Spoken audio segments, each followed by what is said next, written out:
Introduction: The birth of a modern thinker.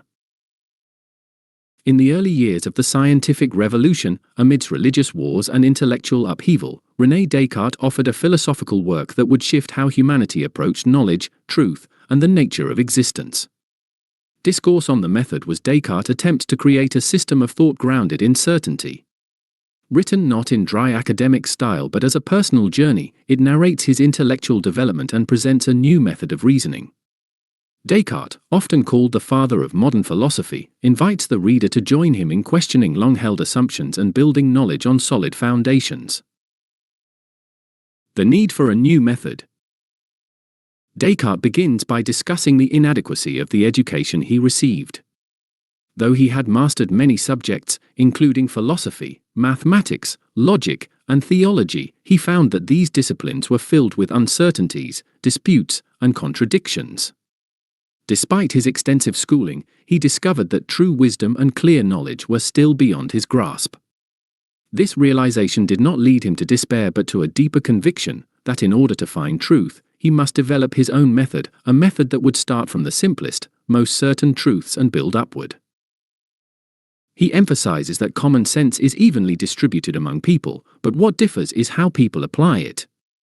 It's not enough to possess reason, one must learn how to use it properly. From this insight, Descartes resolves to doubt everything that can be doubted in order to arrive at truths that are indubitable.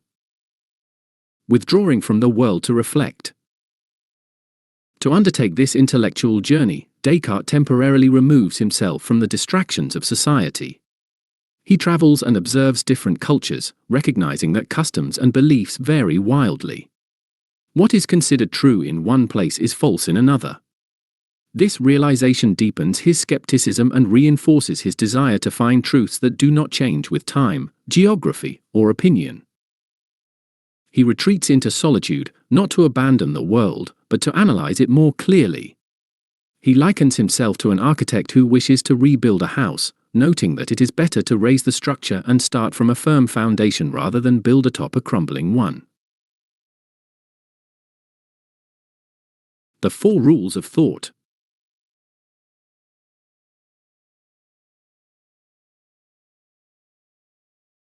Though Descartes does not enumerate them here in traditional philosophical form, he introduces a method of reasoning based on clarity, analysis, order, and completeness. He resolves to never accept anything as true unless it is so clear and distinct that it cannot be doubted. He breaks down problems into their simplest parts, solving each step before advancing. He organizes thoughts from the simple to the complex and makes thorough reviews to ensure nothing is overlooked. These rules reflect a radical shift away from blind reliance on authority and tradition. Instead, Descartes advocates for individual judgment, guided by reason as the foundation for all knowledge. Doubting the senses and the external world. In the next phase of his reflection, Descartes confronts the senses. He realizes that they can deceive. Objects in the distance appear smaller than they are. Dreams can feel indistinguishably real.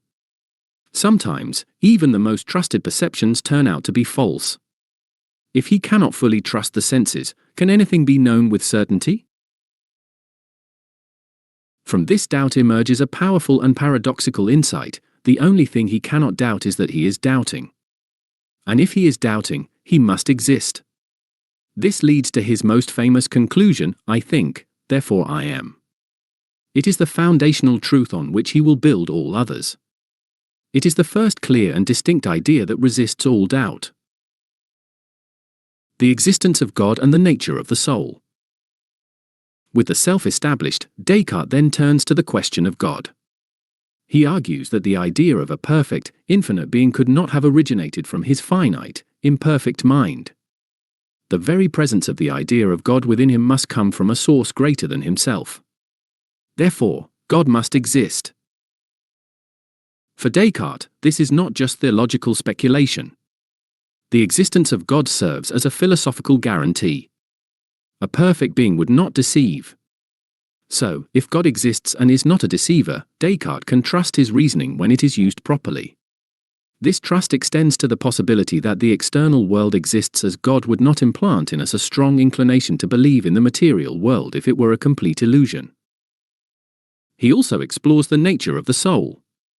Since he can conceive of his mind existing without his body, he argues that the mind and body must be distinct. The soul, in his view, is a thinking, non-material substance, separate from the physical form. This dualism between mind and body becomes one of the central tenets of his philosophy. The mechanistic view of the body. While Descartes sees the soul as immaterial, he regards the body as a machine, albeit a very complex one. Influenced by the rise of physics and anatomy, he describes bodily functions such as circulation, digestion, and respiration as mechanistic processes governed by physical laws. He believes that many of the functions of the body do not require the soul at all.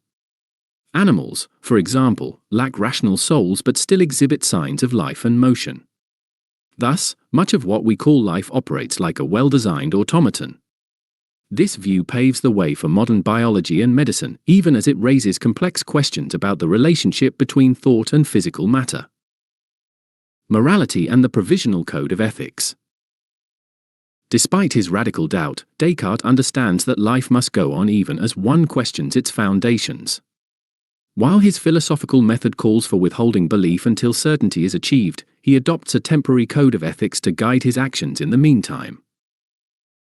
This code includes obeying the laws and customs of his country, remaining firm in his resolutions, mastering himself rather than fortune, and continuing to seek truth. This moral framework allows him to live responsibly in the world while his intellectual house is under construction. It is a bridge between radical skepticism and practical life. Practical benefits of the method. Descartes does not view philosophy as a purely theoretical endeavor. He believes that true knowledge must have practical applications. Through the method he describes, Descartes envisions progress in medicine, mechanics, and science. Human beings, he says, can become masters and possessors of nature by understanding its laws. He imagines a future where suffering can be alleviated through scientific discovery. His philosophy thus serves both speculative and utilitarian purposes, advancing knowledge while improving the human condition. The seeds of the Enlightenment are planted here. Language, animals, and the nature of intelligence. Descartes argues that the key distinction between humans and animals is the use of reason expressed through language. While animals can make noises or exhibit instincts, they do not possess the universal, creative, and infinite adaptability of human speech. A parrot might repeat phrases, but it does not understand meaning. This capacity for reason, rooted in the soul, sets humans apart. Machines may imitate certain behaviors, but they lack consciousness and genuine understanding. This argument supports his dualism: no mechanical imitation, no matter how perfect, can reproduce the immaterial depth of the thinking mind. The role of mathematics and geometry. Mathematics holds a special place in Descartes' method. Its clarity, certainty, and logical structure represent the ideal model for all knowledge. Descartes believes that philosophy should adopt the precision of geometry. He introduces analytic geometry, a fusion of algebra and geometry that enables spatial problems to be solved algebraically. This invention is not discussed in detail in the Discourse, but it symbolizes how Descartes wishes to unite thought and reality through a shared method of reasoning. Mathematical thinking, for Descartes, is not only a tool but a way of disciplining the mind toward truth. Reception, caution, and legacy. Descartes is aware that his ideas are controversial. The world in which he writes is deeply religious, and radical questioning of church-sanctioned truths could invite censorship or worse. As a result, he chooses to publish his ideas in French rather than Latin, making them accessible to a broader audience while avoiding direct confrontation with theological authorities. He includes warnings, disclaimers, and modesty to soften the revolutionary nature of his work. Still, the impact of the Discourse is profound. It challenges people to think for themselves, to apply methodical doubt, and to ground their beliefs in reason rather than tradition. Conclusion: a mind reborn through doubt. Discourse on the Method is both a personal narrative and a philosophical manifesto. It traces Descartes' journey from inherited opinion to foundational truth. Through doubt, he rediscovers the self. Through the self, he finds God. Through God, he trusts reason. And through reason, he seeks to transform science, morality, and the understanding of the universe. Descartes offers more than a method, he offers a path to intellectual freedom. His work marks the dawn of modern philosophy and sets the stage for scientific and cultural revolutions to come. The cry, "I think, therefore I am," echoes through centuries, reminding each of us that the mind, when properly used, can be the most certain and powerful tool we possess.